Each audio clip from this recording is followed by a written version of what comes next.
How to install Python 3 on Windows. Open Python website. Site link in video description. Click Download Python latest version. Run the installer. Check the box next to add Python version to path.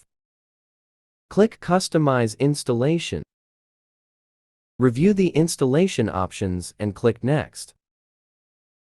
Check the box next to Install for all users. Click Install. Click Yes to confirm.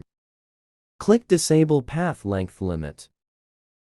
Click Yes to confirm. Click Close. Test your Python installation. Type Python and press Enter. You should see at the beginning of the current line. This means Python is working and the path is set correctly. Thanks for watching video.